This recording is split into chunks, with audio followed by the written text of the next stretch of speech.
Michel Onfray, c'est vrai que des histoires de la philosophie, vous en avez déjà faites. Vous avez fait la fameuse trilogie là, que vous avez faite. Et là, vous faites le crocodile d'Aristote, je souligne, une histoire de la philosophie par la peinture. Tout à fait passionnant, parce que vous êtes parti et vous avez dit, voilà, je vais complètement inverser la chose, je vais partir de la peinture pour expliquer la philosophie. Alors, pourquoi cette démarche? Comment c'est venu? C'est vrai qu'il y a plusieurs volets dans mon travail, dans la totalité de mes livres. Il y a notamment un volet éducation populaire ou transmission. Je dirais, moi, je suis d'une famille modeste et la philosophie m'a sauvé. Et je pense que je dois pouvoir aider à sauver des gens si je le peux.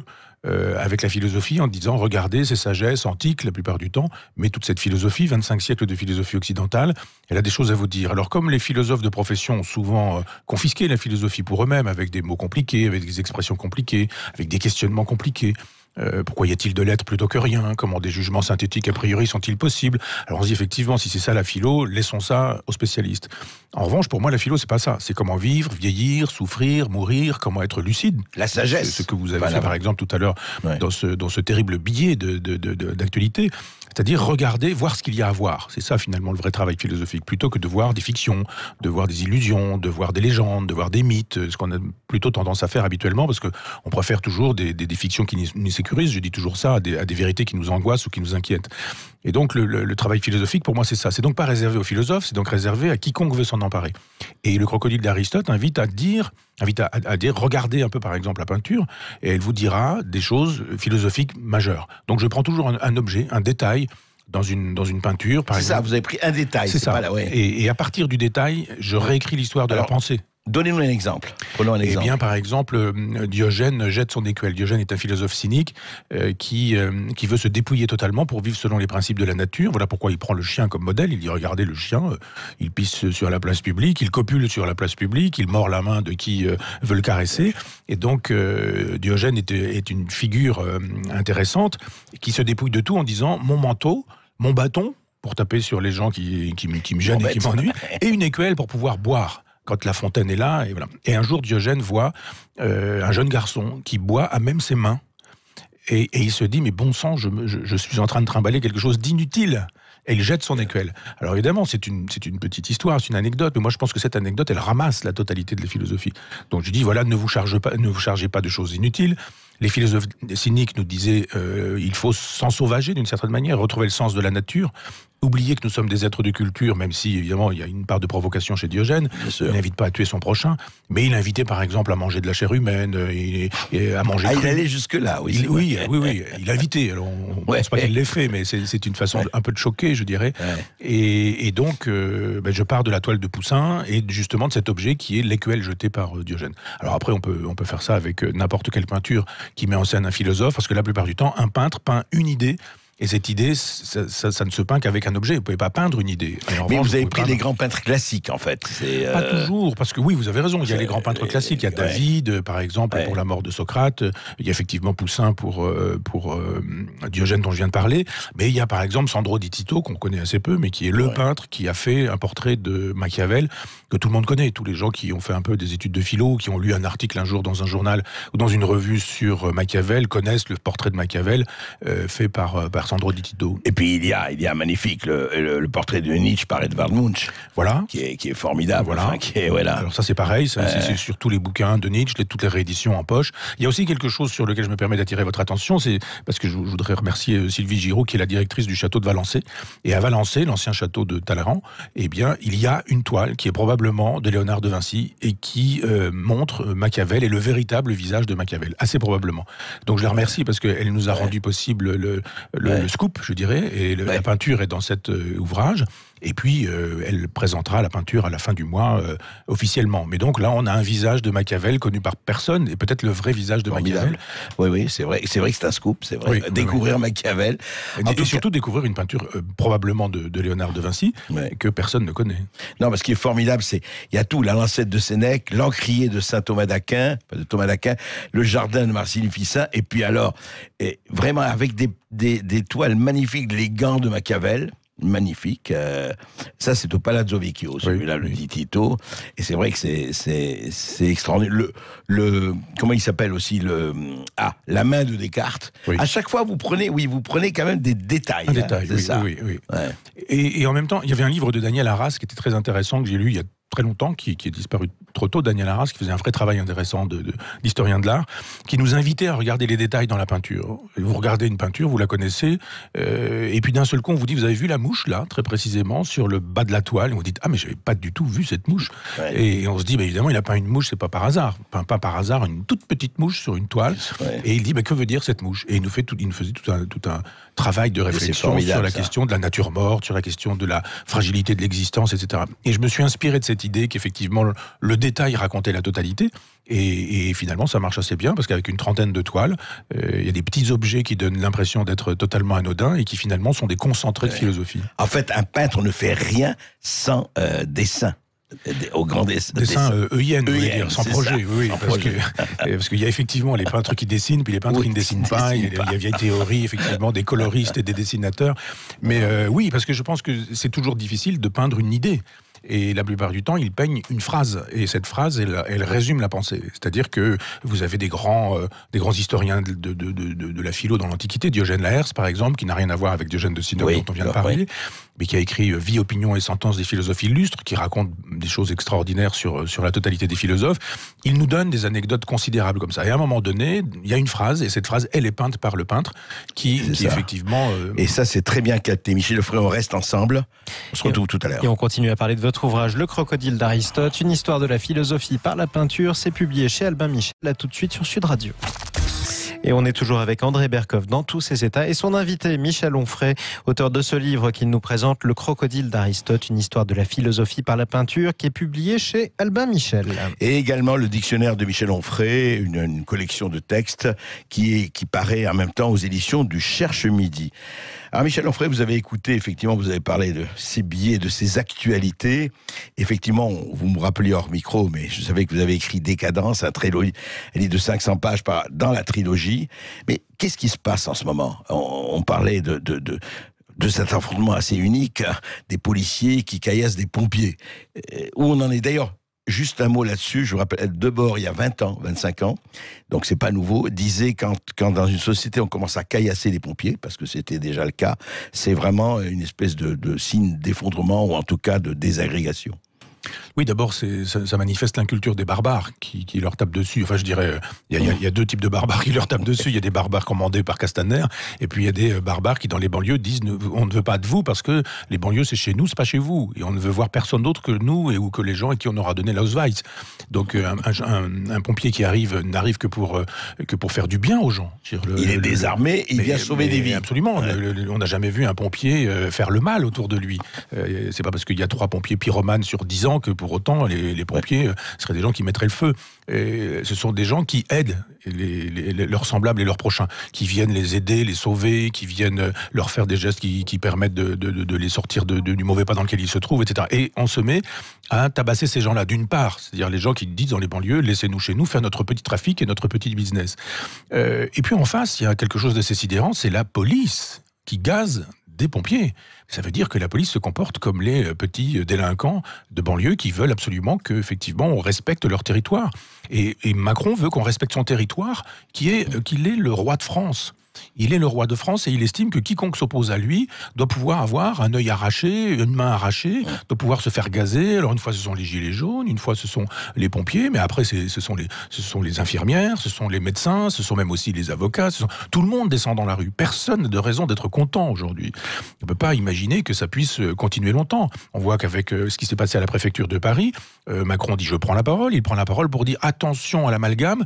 Il y a quelque chose de dangereux qui pourrait conduire à la guerre civile. C'est l'amalgame, mais la guerre civile, elle est déjà là à bas bruit. D'une certaine manière, c'est Jean-Pierre Chevènement qui a dit il y a peu de temps que les guerres civiles commençaient toujours à bas bruit, et il se trompe de cause ou de causalité. C'est pas en disant qu'effectivement il y a des risques de guerre civile qu'on crée la guerre civile. C'est en disant que le problème n'est pas là, mais qu'il est ailleurs, notamment dans l'assimilation de tous les musulmans à tous les terroristes, que le problème se trouverait. Il a raison, tous les musulmans ne sont pas des terroristes, bien sûr, mais il y a des chiffres. On les connaît, c'est-à-dire qu'il y a eu un sondage qui a été commandité pour la Fondation Jaurès et pour Le Point, qui nous disait que 25% des musulmans estimaient que la charia était supérieure aux lois de la République. Ouais. Et que quand on prenait les nouveaux arrivants musulmans sur le territoire français, le chiffre passait à 41%.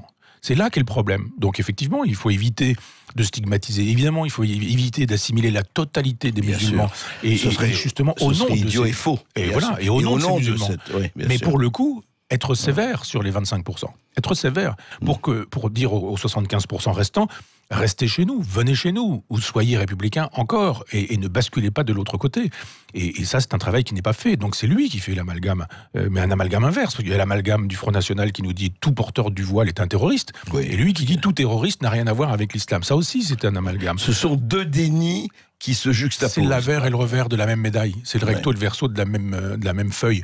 Donc il y a un moment donné où il faut être lucide, voir le réel, en disant au nom de nos compatriotes musulmans qui estiment que les lois de la République sont supérieures à la charia, eh bien, combattons sévèrement les musulmans qui estiment que les lois de la charia sont supérieures aux lois de la République. Et effectivement, vous avez raison, sanctionnons. C'est-à-dire, effectivement, tout ce que vous avez dit depuis un petit moment que je vous écoute, là, c'est assez sidérant. C'est-à-dire, on ne permet pas ou on poursuit les gens qui estiment qu'on n'a pas le droit de donner le nom d'Arnaud Beltrame à une place. C'est pas normal. C'est d'une certaine manière une variation sur le thème de bien fait pour leur gueule à Charlie Hebdo. C'est exactement la même chose. Sous prétexte, alors d'abord, les faux culs disent de gauche, disent ah ben la place était trop petite, voilà. Puis après, il dit non, on a juste peur de faire de la peine à un certain nombre de gens de la population qui a changé, nous dit-on. Alors quand c'est Zemmour qui parle de grand remplacement, on l'envoie au tribunal, mais là ils nous disent mais non, la population a changé. Tiens, il a changé, expliquez-nous, qu'est-ce que ça veut dire, la population a changé, en quoi réside ce changement. Mais évidemment, il n'y aura rien de fait, il n'y aura rien de dit là-dessus, il n'y a aucun problème. Si vous êtes Tex et que vous faites une plaisanterie, le service public vous vire. Si vous êtes un instituteur... l'animateur de télé, il virait de France 2. Si vous êtes un instituteur qui, dans l'Indre, fait étudier des textes de la Bible à ses élèves de CM1, CM2, vous vous faites virer de l'Éducation nationale. Il y a des moments où, moi je me suis fait virer de France Culture, il y a des moments où on sait virer les gens de France Culture ou du service public. Pourquoi vous êtes fait virer, vous? Parce que la chose n'a pas été dite clairement, mais parce que j'avais fait des textes qui étaient anti-macroniens et qu'on ne peut pas supporter l'offense au chef de l'État aujourd'hui. Donc la directrice de France Culture ne me l'a même pas dit. Elle m'a congédié via mon éditeur sonore à qui elle a fait, Frémo, à qui elle a fait un texto. Donc je dis que quand on veut aujourd'hui virer des gens, punir des gens, un instituteur qui enseigne un texte de l'Ancien Testament, laïque, l'instituteur, et en même temps pas catholique lui-même, pas pratiquant. Quand on vire un comique qui fait une blague, elle n'est pas forcément drôle, celle de texte, mais il fait une blague. Bigard, la même chose. Hein. Mais, alors lui, il n'est pas du service public, mais c'est exactement la même chose. Je pense que sa carrière est ruinée, alors que franchement, je ne suis pas un défenseur de l'humour de Bigard. Mais bon, Bigard remplit des salles en faisant de l'humour, ça s'appelle un humoriste. Voilà, sa profession, c'est humoriste.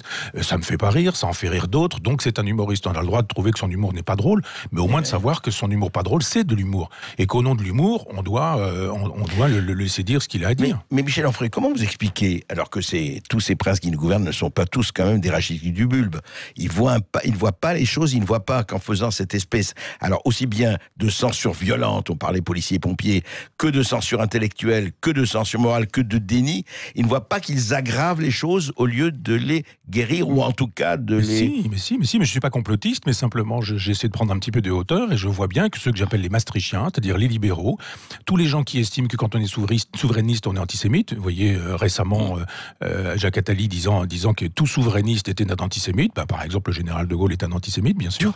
Tout le monde l'aura constaté, c'est pourquoi il a fait l'appel du 18 juin.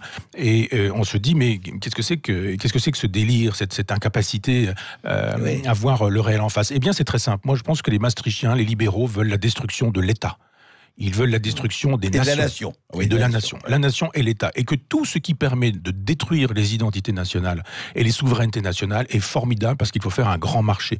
Ce qui doit régner n'est pas la loi. Ce qui doit régner n'est pas la souveraineté du peuple. Regardez comment ça se passe avec le Brexit. Les Anglais ont voté non. On leur dit vous n'aurez pas votre nom exactement. Bande de salauds de peuple. Mais voilà. Comme en France en 2005, on a dit voilà. En 2008, vous l'aurez quand même. C'est ce que j'appelle des populicides. C'est-à-dire ces gens-là méprisent le peuple, méprisent la nation, méprisent la souveraineté et veulent absolument détruire l'État. Donc tout ce qui détruit l'État est leur allié objectif. C'est-à-dire que ce sont des alliés objectifs, des musulmans intégristes, qui pensent que la charia, ce serait mieux que les lois de la République. Ce sont les alliés objectifs des petits barbares et des sauvages de banlieue qui font leur business, à qui on dit faites votre business, de toute façon il n'y a aucun problème. Le trafic de drogue est sans frontières. Absolument, et là il n'y a aucun problème. Hein. Si vous avez un personnage qui lui, je sais pas quel type de délinquance on peut opposer à ça, mais par exemple un gilet jaune qui s'en vient donner un coup de pied dans une cabine téléphonique, là tout de suite il est au tribunal. Mais en revanche, ces gens-là qui sont capables de faire des violences terribles, on a vu des photos d'un gamin qui a un serpent autour du cou, une espèce de boa constrictor, parce que la terreur est conduite dans ces caves où on estime qu'on doit laisser ces gens-là faire ce qu'ils ont à faire. Eh bien, je dis effectivement que les Maastrichtiens ont intérêt à faire cause commune avec ces gens-là parce qu'ils ont un même objectif, destruction de l'État, destruction de la nation, destruction de la souveraineté nationale. Vous voulez dire en fait c'est le marché mondial et la Oumma mondiale qui se télescope. Écoutez, il y a une espèce de pacte germano-soviétique nouveau. C'est-à-dire que quand vous me dites que les élus de gauche aujourd'hui estiment que le gendarme Bertram ne devrait pas avoir droit à cette place, on est dans Munich et puis on est exactement dans le pacte germano-soviétique jusqu'à ce qu'il y ait quelque chose qui soit un nouveau Barbarossa, c'est-à-dire quand on aura compris que Hitler envahit l'Union soviétique, c'est-à-dire qu'un certain nombre de musulmans un jour commettront des actes irréparables à l'endroit de la République, alors à ce moment-là on dira oui, on entrera en résistance. Rappelons quand même que le Parti communiste français, ces gens qui aujourd'hui estiment qu'il ne faut pas blesser des gens en nommant une place à Bertram, étaient des gens qui pendant 2 ans ont collaboré avec les nazis jusqu'en 41, la fin de voilà. Donc il y a un moment donné où on se refaire l'histoire et c'est pas une comparaison n'est pas raison. Entendons-nous bien. On voit bien comment d'autres gens ont aussi intérêt. Le Parti communiste, par internationalisme aussi, a intérêt à la destruction de la nation. Il a intérêt à la destruction de la souveraineté. Aussi, hein. Bien sûr, il y a le Brexit qui les intéresse puisqu'ils sont en train de préparer les municipales. Ouais. Ils préparent les municipales. C'est-à-dire que quand on prend une position sur cette place, on est en train de prendre date sur son électorat en disant mais attention, dans 6 mois, il va falloir qu'on soit élu ou réélu, donc il faut qu'on flatte un électorat. Ça n'est que ça. Ce n'est que ça qui intéresse cette gauche-là, ne pas perdre ses postes. Oui, et Michel Onfray, on se rappelle la phrase de Churchill, un politicien ne pense qu'à sa réélection, un homme d'État pense aux futures générations. Eh bien, absolument. Vous avez totalement raison. C'est ce qui fait effectivement que le général de Gaulle est intéressant parce qu'il pensait en termes de centenaire ou de millénaire.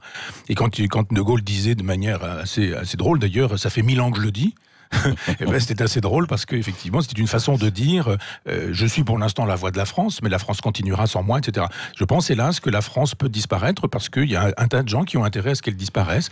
Regardez quand Macron s'en vient nous dire qu'il n'y a pas de culture française par exemple. Un chef de l'État qui nous dit qu'il n'y a pas de culture française.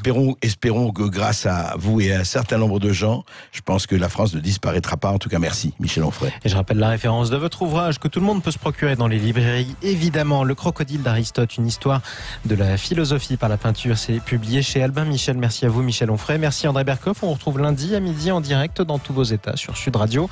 La journée continue. Dans quelques instants, place aux clés d'une vie. Jacques Pessis reçoit Pierre Arditi. Belle journée à vous sur Sud Radio.